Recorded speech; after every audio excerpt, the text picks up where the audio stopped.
Well, it's been a terrific day, and I want to thank Senator Sullivan for accompanying me today. I know how committed he is to our national security and to keeping our capabilities sharp here in Alaska.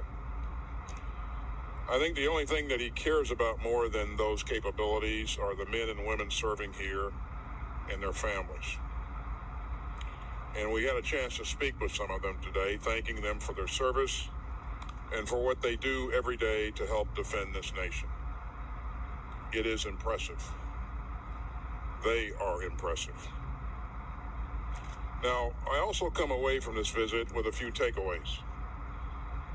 First is a keen reminder of just how strategically important Alaska is to our national security and to homeland defense. We are an Indo-Pacific nation, and we are an Arctic nation. And here in Alaska, those two critical regions intersect. This is where we can project power into both regions and where we must be able to defend ourselves from threats coming from both places. It's also where we can better posture ourselves and prepare for climate changes that will impact our future. And when we talk about strategic competition, well, the Arctic is one of those places that is ripe for it. As the permafrost melts, the Arctic will increasingly become a theater for resource competition and even instability. And we need to stay ahead of that. I was impressed by the Army's Arctic strategy and the thinking that they are applying to operational concepts here. I also came away with a better understanding of the capabilities that we deploy and permanently base here. And you can see many of those capabilities as you look around here.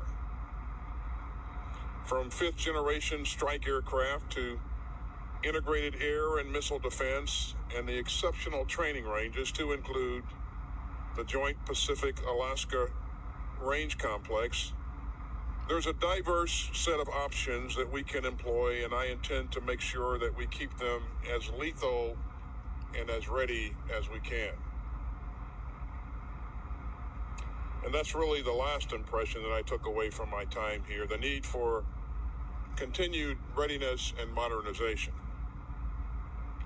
I was impressed by the training that goes on from missile defense exercises to the red flag exercise to the cold weather and mountain warfare training that the Army conducts at the Northern Warfare Training Center. It goes without saying that this is a harsh environment. But as I said, it's a critically important region, and we must continue to hone the skills our soldiers and airmen learn in Alaska's unique training environment. We must also invest appropriately in the infrastructure needed to keep them ready and to keep them vigilant. And I'm committed to doing that and to working with the services to make sure that we adapt and modernize our training and the tools that we give our troops up here. And that's really the last thing that I'd like to address, our people. I'm mindful of the stress that they're often under, and I'm deeply concerned about the suicide rates, not only here, but across the force. As you've heard me say before, one loss by suicide is too many. And while we're working hard on this problem, we have a lot more to do. And I believe that it has to start with removing the stigma attached to mental health issues.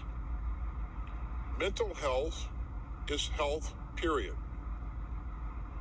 And we have to approach it with the same energy that we apply to any other health issue, with compassion and professionalism and resources. And so if you're hurting, there are resources available.